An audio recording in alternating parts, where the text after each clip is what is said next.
大家好，我是小诺。把黑豆倒入绞肉机里，相信很多朋友没有见过这个做法，作用可大了。我家里98岁的老奶奶经常这样吃，气色红润，身体棒，而且省钱又实惠。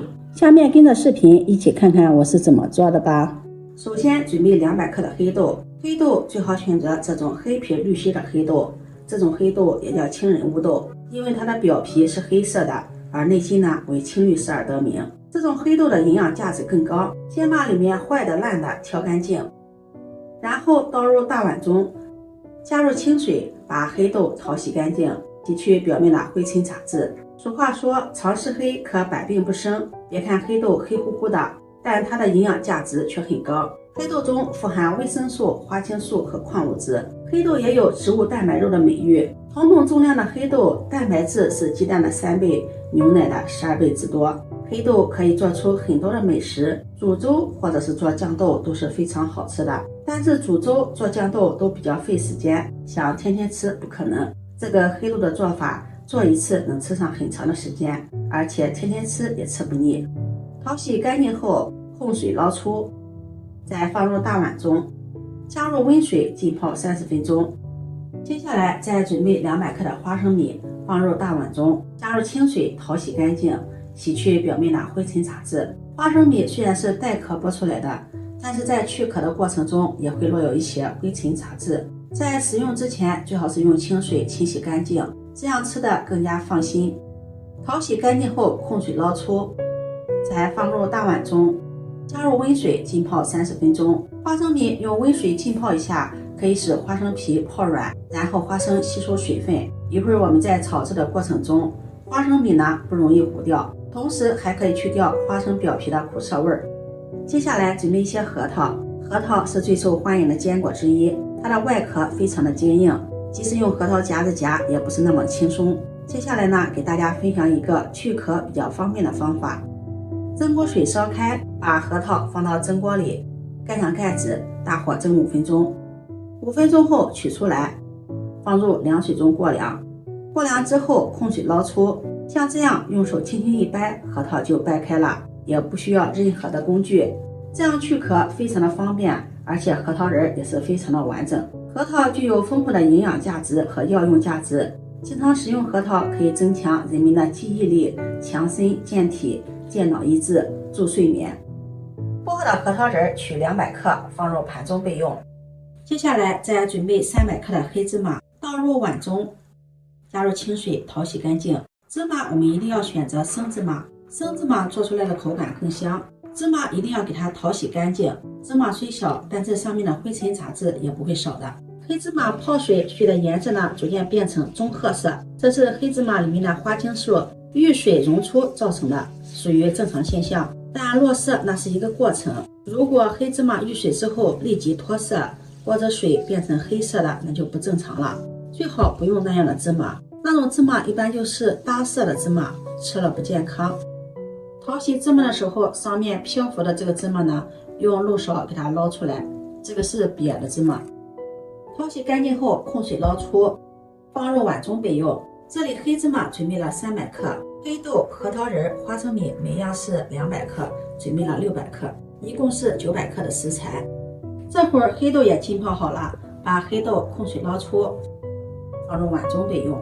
花生米这会儿也泡好了，表皮有一点皱皱的了，把花生米呢控水捞出，放入碗中备用。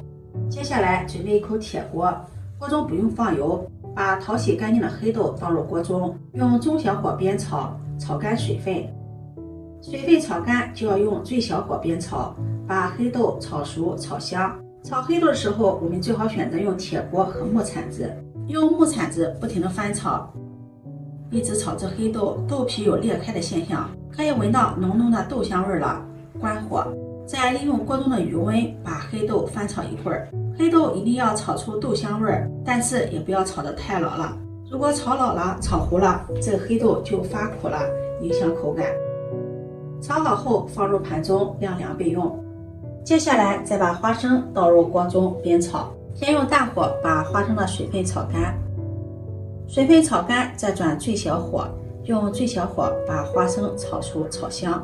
炒花生我们要勤观察，发现花生的表皮有点变糊的现象，这个时候呢，不只是用最小火了，可以立马关火，让花生在锅中，利用锅中的余温再多炒一会儿，把温度降下来，把花生炒熟。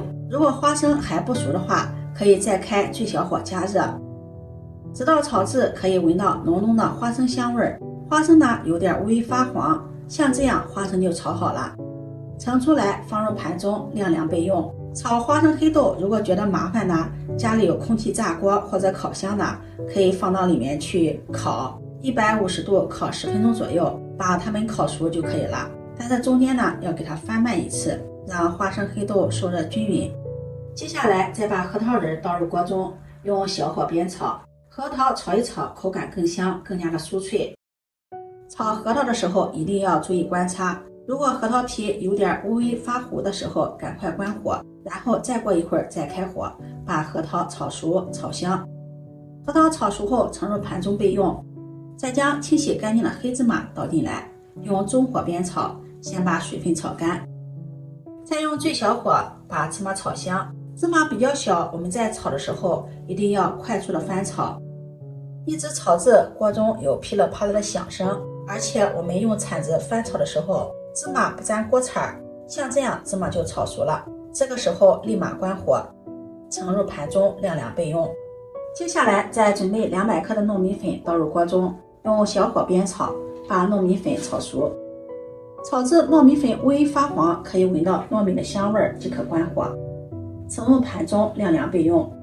花生这会儿放凉了，把花生皮搓掉。花生皮虽然说也有一些营养，但是呢影响口感。去皮后再用筛子把花生皮筛出来，筛好后放入盘中备用。黑豆这会儿也放凉了，把黑豆放到绞肉机中，盖上盖子搅打成粉末。打的时候可以多打一会儿，把粉末打得更加细腻一些，搅打成这样的粉末。接下来再将去皮的花生放入破壁机里，炒好的核桃仁也放到破壁机里，盖上盖子搅成粉末。因为花生和核桃仁呢都含有油，在打的时候可以打上1分钟，然后关上，再用筷子给它搅拌一下，防止这个电机发热。破壁机高速旋转，花生仁和核桃仁容易贴到这个缸壁上。搅好后倒入大碗里，核桃和花生含油量很高，打好的呢稍微的有些潮湿，其实是渗出的油脂，把它放在盆中晾一晾。接着再将芝麻倒入破壁机中，搅打成粉末。芝麻比较多，一次不要全部倒了，我们分2次搅打。搅好后倒入大碗中。这个芝麻它的含油量也很高，也可以榨油，榨成芝麻香油。所以说在搅打的时候呢，它也会出油，搅打出来的芝麻糊有一点结块的现象，这也是渗油的原因。300克的黑芝麻一共打了2缸，再将打好的黑豆粉放进来，加入糯米粉，主要是为了起到一个粘合的作用。炒熟的糯米粉这样吃起来呢，口感比较香，没有生粉味儿。用筷子搅拌均匀。因为花生和核桃它的油脂比较多，在搅拌的过程中出了一些油脂，粉末形成了一些小疙瘩，搅拌的时候不好搅拌。再把糊糊倒入绞肉机中，盖上盖子，再搅拌均匀。这样再用绞肉机搅打一遍，这个黑豆黑芝麻糊更加的细腻了。搅拌的时间不用太长，10秒钟即可。搅好后倒入大碗中，再用筷子搅拌均匀。刚打好的黑豆黑芝麻糊香味浓郁，黑豆用的是绿心的黑豆，糊糊有点淡淡的墨绿色，看着好看又想吃。刚打好的糊糊它有点潮湿，搅拌均匀后放在大碗中，再给它晾上半天。晾干之后找一个干燥的玻璃罐，把它装到玻璃罐里面密封保存。这个就是自己制作的黑豆黑芝麻糊，一次可以多做一些，把它放到这个密封罐里，放到冰箱里冷藏保存，或者是放在阴凉干燥的地方，放上几个月都不会坏，做一次可以吃很长的时间。这个黑豆黑芝麻糊自己在家做的，挑选的是上等食材，黑豆黑芝麻核桃仁花生米都是营养价值很高的食品，在制作的过程中也没有添加任何的添加剂，也没有加糖。在吃的时候可以舀上2勺，放入碗中，加入红糖或者白糖，用开水冲开，搅拌均匀就可以吃了。喜欢喝浓稠的可以多放2勺芝麻糊。不喜欢吃甜的，也可以往里面加入食盐，加入食盐口味也是非常的棒。这样做的黑豆浆比熬粥简单多了，喝一口丝滑香甜，满口留香，念念不忘，真的是太香了。这个做法也是我跟我家98岁的老奶奶学的，家里的老奶奶经常这样吃，气色红润，身体棒，精神好。我也学着奶奶这样每天坚持喝上一碗黑豆浆，没想到坚持一段时间下来，真的是惊喜满满呀！气色好了，头发黑了，睡眠也好了。今天的视频就分享到这里，如果你喜欢就收藏起来试试吧。喜欢我的视频记得点赞、关注、转发，点我头像可以看到更多美食视频。我们下期视频再见。